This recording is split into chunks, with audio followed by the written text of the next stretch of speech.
Bonjour et bienvenue à vous dans ces matinales d'actunautique.com et de la FIN, la Fédération des industries nautiques. Je reçois ce matin Sébastien Sédou de Snip Yachting pour nous parler de l'actualité très chargée des différentes marques entre Octo, c'est nouveau, on va en parler, Targa et puis Xoboat. Sébastien, bonjour. Bonjour Nicolas. Alors l'an dernier, quand on s'est rencontrés dans notre dernière matinale, vous aviez principalement deux grosses marques en dehors de Bavaria. Vous aviez Xoboat, vous avez Targa. On se revoit ce matin dans ces matinales et vous avez une nouvelle marque, c'est Octo. Alors avant de parler de toute l'actualité des différentes marques, stratégie, développement d'entreprise, qu'est-ce qui vous a conduit à un moment à prendre une marque supplémentaire? Octo, c'est un petit peu dissonant par rapport à Targa et à Xoboat, non? C'est pas dissonant. En fait, pour une petite entreprise, il faut quand même toujours savoir se remettre en question. On a toujours une problématique de trouver des beaux produits d'entrée de gamme pour que les gens rentrent, poussent la porte de notre agence de Ouistreham ou de la Trinité-sur-Mer, récemment ouverte. On avait essayé les semi-rigides français. Ça n'avait pas marché, on n'avait pas réussi à avoir une complémentarité avec les Targa, les XO, le service Snip, toutes ces choses-là. Donc voilà, il n'y a que les gens qui essayent qui peuvent apprendre de leurs erreurs. Donc on s'est dit c'est pas la bonne pioche. Et puis à force de parler, de réfléchir et de se renseigner, on a été rencontrer le chantier Octo. À Oléron, c'est ça? Tout à fait, qui a été repris par un couple de passionnés qui venaient de l'automobile il y a 3-4 ans maintenant je crois. Et on s'est dit le Made in France, le Made in France d'ailleurs, on devrait dire le fabriqué en France. Pourquoi on dit Made in France? Si c'est fabriqué en France, autant assumer complètement et mettre le fabriqué en France, la localisation. Ça nous plaît beaucoup de faire du fabriqué en France. Et on s'est dit que il y avait des bateaux, des petits bateaux de pêcheurs, que c'était des bonnes carènes, des très bonnes carènes. C'était des bateaux bien faits, c'était des emploi en France. Et que c'était un bon produit d'entrée de gamme. Il y a quand même, ça commence avec des bateaux de 5-6 mètres, mais il y a quand même un bateau jusqu'à 9 mètres. Donc c'est très récent. On a une petite zone pour l'instant de chalandise qui est principalement vraiment autour de Ouistreham, mais qui n'est pas inintéressante parce qu'il y a beaucoup de pêcheurs, il y a beaucoup de pêche-promenade. Du coup, on rentre en concurrence avec des très très grosses machines comme Jeannot Beneteau, mais avec un produit un peu plus... Un positionnement différent. Positionnement un peu plus différent, un peu plus artisanal. Et donc, ça nous a beaucoup plu. Donc, on s'est rencontrés et on a tapé dans la main. On s'est dit, OK, on tente l'aventure, avançons, essayons, testons. Et alors, quel est l'accueil depuis la prise du panneau? L'accueil est intéressant parce que en fait, notre spot normand touche les Parisiens qui peuvent avoir des maisons en périphérie de Paris, qui peuvent très bien venir avoir un bateau au port et venir profiter de leur bateau, habitable ou non. Donc là, le collaborateur qui est sur le stand fait des devis. D'accord. Pour Snip. Donc sur le salon de Paris, ça a bien accroché. Après il faut toujours attendre un petit peu et puis il faut faut faire savoir que nous faisons cette nouvelle marque. Donc, avec mes commerciaux, on s'est dit que c'était une bonne idée et qu'il fallait tenter. Alors en parallèle d'Octo qui représente maintenant l'entrée de gamme et qui vous permet peut-être d'attirer des nouveaux clients chez vous, toujours les deux marques tutélaires, Xoboat dans les bateaux design épurés, très nordiques, très scandinaves, Targa. Alors Xoboat, il y a quelques semaines sur ActuNautique, on a dévoilé les premières images d'un bateau extrêmement attirant, étonnant, un gros Xoboat. Voilà, on voit qu'ils ont vraiment bien travaillé sur qu'est-ce qu'était leur référence, leur style à eux. Leur ADN. Et donc leur ADN, tout à fait. Et donc ils ont sorti l'Amiral. Donc ce sera un bateau de 36 pieds. 36 pieds. 36 pieds. Donc on est vraiment sur le style étiré du 27, du 270. C'est un cabine, c'est un bateau à cabine. Voilà, cabine. Donc là, pour le coup, on va vraiment être sur de l'habitable. Parce que donc on aura une cabine parentale et une deuxième cabine plutôt enfant où on n'a pas.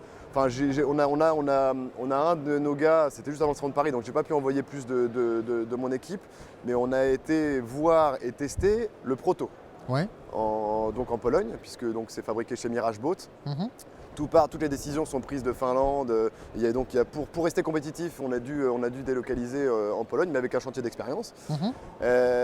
Et donc il a testé un modèle avec 2D6400. Donc c'est quelque chose qui, pour un L'artillerie. 36 boat, il se déplace assez bien. La carène a l'air assez exceptionnelle. Et donc le bateau, donc comme vous avez vu, on a partagé le communiqué de presse, à mon avis, un mois juste avant l'ouverture de Düsseldorf, donc il y a quelques jours. Et donc le bateau sera visible au bout de Düsseldorf en janvier. Donc ce sera une grande première mondiale. Alors, sachant que, rappelez-nous de l'ADN, c'est le design et puis surtout une technique de construction très particulière chez Ixoboat. C'est une carène en aluminium quasiment indestructible, vu l'épaisseur, Et la qualité de l'alliage, la qualité de un l'alliage très très bel aluminium et très un marin. pont ou un contre-pont en composite. Pourquoi ce choix? Mais l'intérêt donc de l'aluminium, même si c'est pas très à la mode en France, c'est plus connu peut-être sur les voiliers de grand voyage, mais sur les bateaux à moteur, c'est quand même moins connu que d'autres pays où c'est complètement reconnu et C'est génial culturel. et culturel. Donc nous, il faut lancer aussi, en plus du produit, il faut lancer un peu le concept d'avoir une coque aluminium qui est donc indestructible. On a une qualité d'alliage d'aluminium qui est vraiment dans les meilleures possibilités. On peut beacher dans les cailloux là. Oui, là on a des détails de la coque, c'est vraiment très très très très très violent, comme c'est très très dur quoi. C'est vraiment il y a une quille de 5 mm, c'est renforcé dans les contre-moules. Donc on a cette coque aluminium et pour la souplesse de travail du polyester, on peut travailler plus le design de la partie supérieure du bateau. Donc ça fait un mix assez intéressant. Et on est un petit peu les seuls sur les bateaux à moteur à avoir un design aussi marqué, avec cette robustesse de coque, un passage en mer très très bon parce qu'on a un V profond, un silence de fonctionnement assez hallucinant parce que c'est hyper costaud, c'est hyper rigide comme coque. Et puis un bateau d'une beauté. Après, Un bateau d'architecte, de designer. De gens qui aiment l'art, qui aiment le street art, les belles autos. C'est un produit magnifique, quoi. Très atypique. Ouais. Très atypique. Donc là, c'est la grande nouveauté. Sachant que chez Ixoboat, il y a quand même aussi une autre actualité, c'est que le 250 concourt au titre du bateau de l'année. Voilà, alors le 250 qui a été présenté il y a tout juste un an, donc qui était une version corrigée du 240 Open, où là on a un plan de pont absolument ingénieux avec un bain de soleil qui se développe en quelques secondes, comme on avait vu à La Rochelle ensemble, pas plus tard qu'en septembre dernier. Des sièges made in Ixo relativement sublimes et ultra confortables, et des détails qui font que le bateau est vraiment dans sa version numéro 2 et donc qui est toujours en lice dans les finalistes pour le bateau, donc les petits bateaux open. Donc on verra les résultats à Düsseldorf. Voilà, donc Et on a aussi, on a oublié d'en parler, le vendredi au Nautique de Paris, le titre du Design Awards, où le 270 est dans les finalistes aussi. Donc un bateau à mon avis, qui est ça va reconnu jouer entre peu le de fois. Chris Craft et le XO, parce que c'est les deux sur tous les bateaux que vous présentez qui sont vraiment dans le terme design. Après, il faut voir comment les visiteurs vont apprécier le mot design, le concept de design. Le concept de design. Deux bateaux assez exceptionnels. Il y a vraiment un canot automobile, un peu dans la réputation de ce qui se fait depuis plusieurs années. Toujours. Et là, le XO qui casse un peu tout ce qui existe. Qui casse les codes. Et donc voilà. Oui, parce que c'est un design très automobile aussi, le XO. Pare-brise vertical. Surtout sur le 250, là c'est frappant. Avec le pare-brise d'une pièce, une petite main courante intégrée, c'est vraiment de belles factures. Alors en parallèle à Ixoboat, Targa. Alors Targa, cette année, c'est une actualité incroyable parce que tous les 4 mois, vous lancez un nouveau bateau, un nouveau modèle. Il y a un an, vous nous aviez surpris avec le 44 Avdor. C'était la première fois que Targa mettait une porte à l'arrière. Et puis ça a ouvert un marché énorme, c'est le marché des vedettes avec cockpit et accès direct au carré depuis le cockpit. Depuis lors, vous mettez des portes arrière sur de plus en plus de bateaux. On a vu un Fishing, il y a eu un 32. Vous avez récemment lancé un modèle avec un moteur hors bord. On est dans le semi-custom, là c'est vraiment une attente. Déjà la SNIP et Targa, c'est une histoire d'amour qui dure depuis des dizaines d'années, puisque les premiers Targa ont été livrés en 88. Bon, moi, ça fait 8-9 ans que mon histoire a commencé avec eux et je ne suis arrivé à la SNIP que parce que j'ai vu et pris un targa dans des conditions de mer difficiles, sérieuses, où on a dû ramener 2-3 équipiers, où j'étais complètement subjugué par les performances du bateau. Technique, mais aussi, parce que ça c'est spécifique à Targa. Quand on est monté sur un Targa, on le sait, c'est l'odeur de tech quand on ouvre la porte. C'est ça, hein, dans le carré. Ça en fait partie, c'est quelque chose de... C'est peut-être les seuls bateaux à moteur où quand on rentre dans le carré, on est enveloppé par une ambiance. Ah ouais, et puis surtout que c'est... Il n'y a pas de module plastique, quoi, à part les structures. Les meubles sont tech ou contreplaqués tech. Donc forcément l'odeur elle reste dans le temps en plus. C'est pas genre on arrive, il est tout neuf, ça sent bon, comme une voiture. Et puis souvent au bout de 6 mois c'est fini. Oui. Là vous laissez votre bateau 2 mois, vous revenez après l'hiver, vous faites Et puis si en plus on l'abîme, on ponce, huile de tech et ça repart encore c'est plus. reparti, Voilà. ouais. Mais donc bon, cette histoire d'amour avec Targa, et donc j'ai voulu parler de ça parce que ça explique. Targa c'est une entreprise familiale, c'est un père Finlandaise. créateur plus sa femme et le fils qui est un petit peu plus âgé que moi qui est dans la suite. Et c'est 8 vendeurs principaux. Donc on est tous comme ça. Donc l'Angleterre, la France, la Finlande. Alors voilà, bon, 50% de la production, ça reste très nordique. Suède, Finlande, Norvège. Et après, France, Angleterre, on arrive à arracher une belle quantité de coques parce que c'est des bateaux qui sont reconnus et qu'on a des mers sérieuses. Donc les gens savent à quoi s'attendre quand ils achètent un Targa. C'est vraiment un produit d'érudits et de gens qui aiment la mer. Et voilà, c'est un produit magnifique, quoi. Et qui passe le temps, qui traverse les époques avec ce style 70s, mais qui s'adapte toujours en délicatesse, en finesse. Indémodable. Indémodable. Et donc cette relation, en fait, fait qu'on est fort parce qu'on échange beaucoup. Vous n'êtes pas un simple importateur. Voilà. Vous participez à la conception, c'est ça? Voilà, on participe à la conception.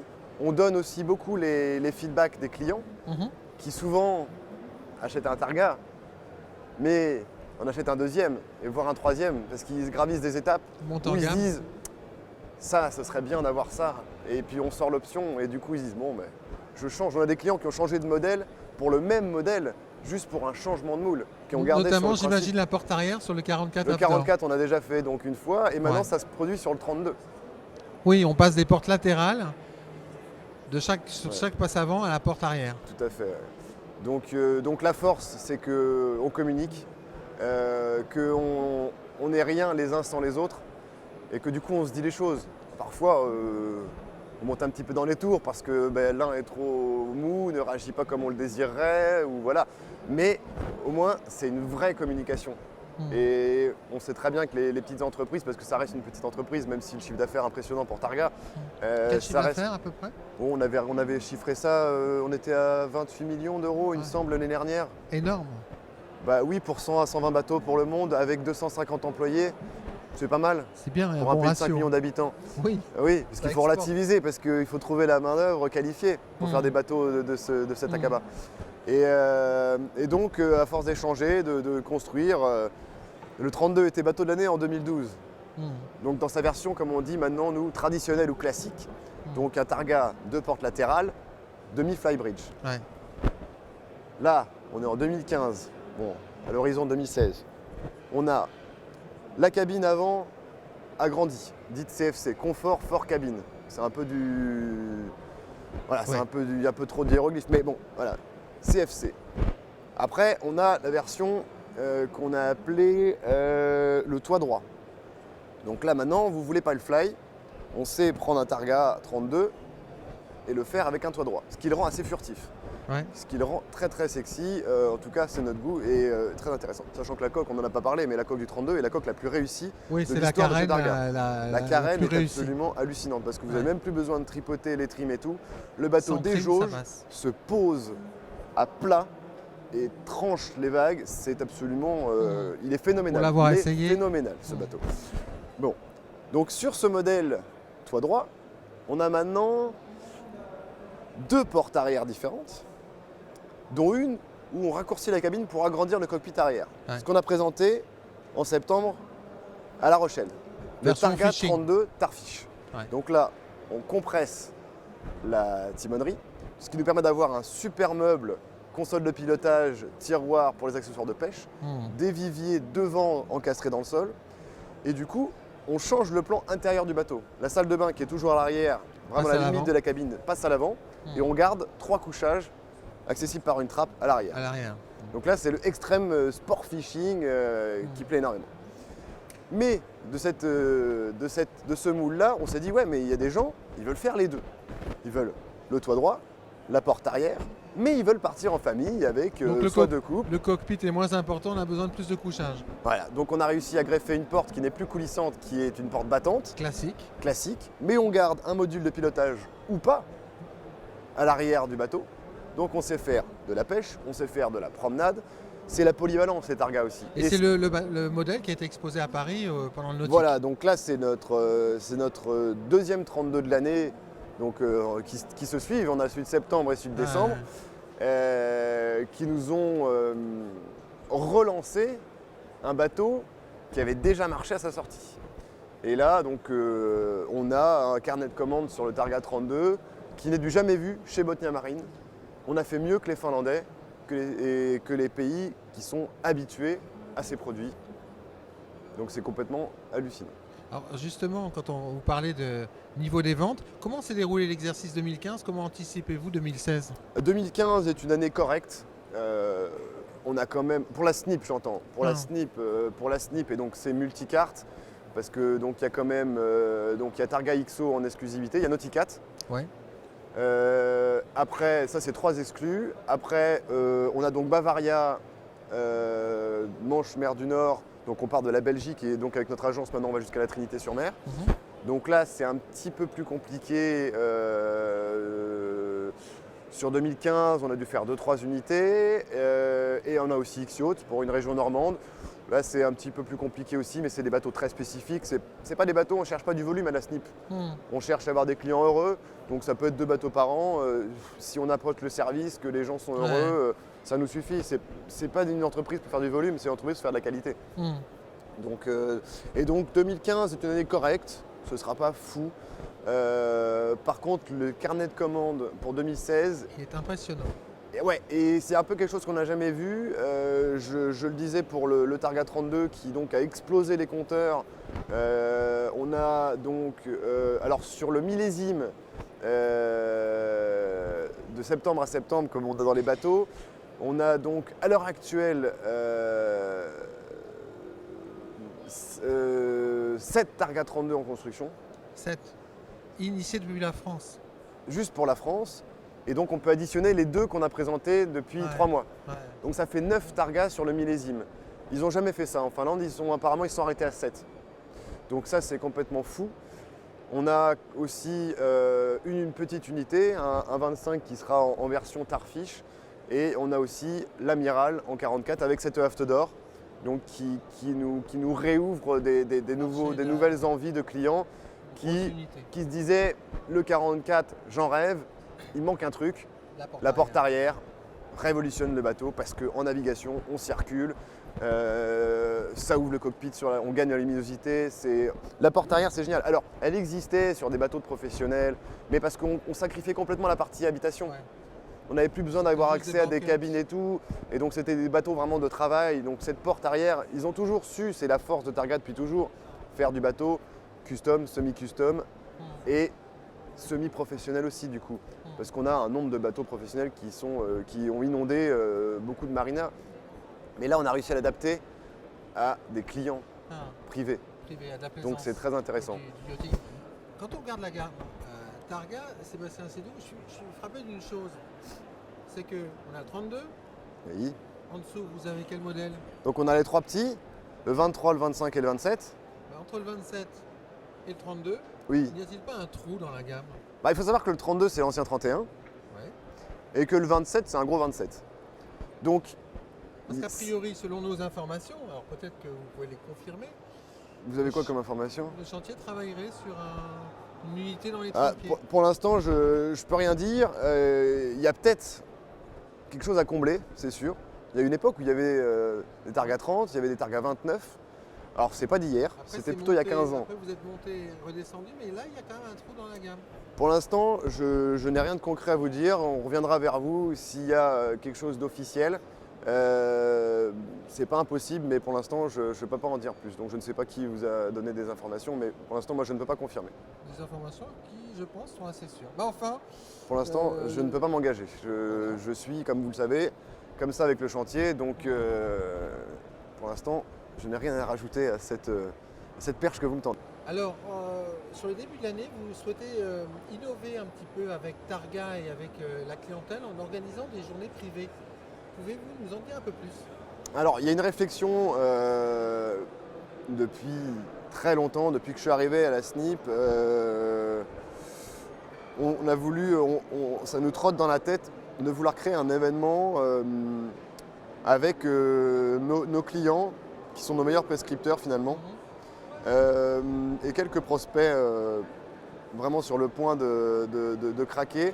Alors on a pensé à faire un club Targa, mais on s'est dit ouais, mais c'est pas très objectif. Si c'est l'importateur qui fait un club, c'est pas très simple, c'est pas très classe. Donc on s'est dit bon, ça non. Et puis bon, on s'est mis en veille, on en reparle et tout. Et là, les événements de Paris, les malheureux événements de Paris du 13 novembre, je me suis dit bon, attention, parce que si on annule le salon de Paris, il va falloir rebondir et il faut que ce soit très vite. Et je me suis dit, bon ben voilà, on aura 15 jours, 3 semaines, mais il faut qu'on récupère les prospects, les clients à la SNIP. On a quand même des infrastructures qui permettent de recevoir dans des conditions super sympathiques.